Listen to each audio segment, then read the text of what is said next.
ওর মা নাকি ওকে মেয়েদের সাথে মিশতে বারণ করেছে, আর এখন দেখলি এতগুলো মেয়ের মাঝখানে বসে গল্প করছে। রাইসার কথা শুনে দিয়া আপু হাসতে লাগলো। ওই হাসবি না, এখন চল ওর আড্ডা বের করছি। তুই গেলে যা, আমার এত টাইম নেই। এমনিতেই মাথা গরম আছে কিন্তু। আরে রেগে যাচ্ছিস কেন, চল।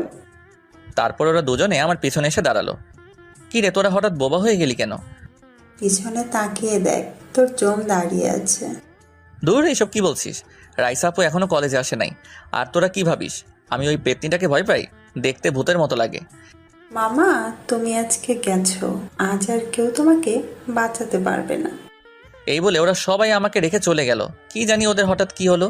তারপর আমি উঠে যেই পিছনে ফিরলাম, দেখলাম রাইসা আপু রেগে টকবক করছে, নাক মুখ দিয়ে যেন ধোঁয়া বের হচ্ছে। আপনি? আজকে বাসায় চল, তারপর তোকে দেখাচ্ছি। আজ তোকে আমার হাত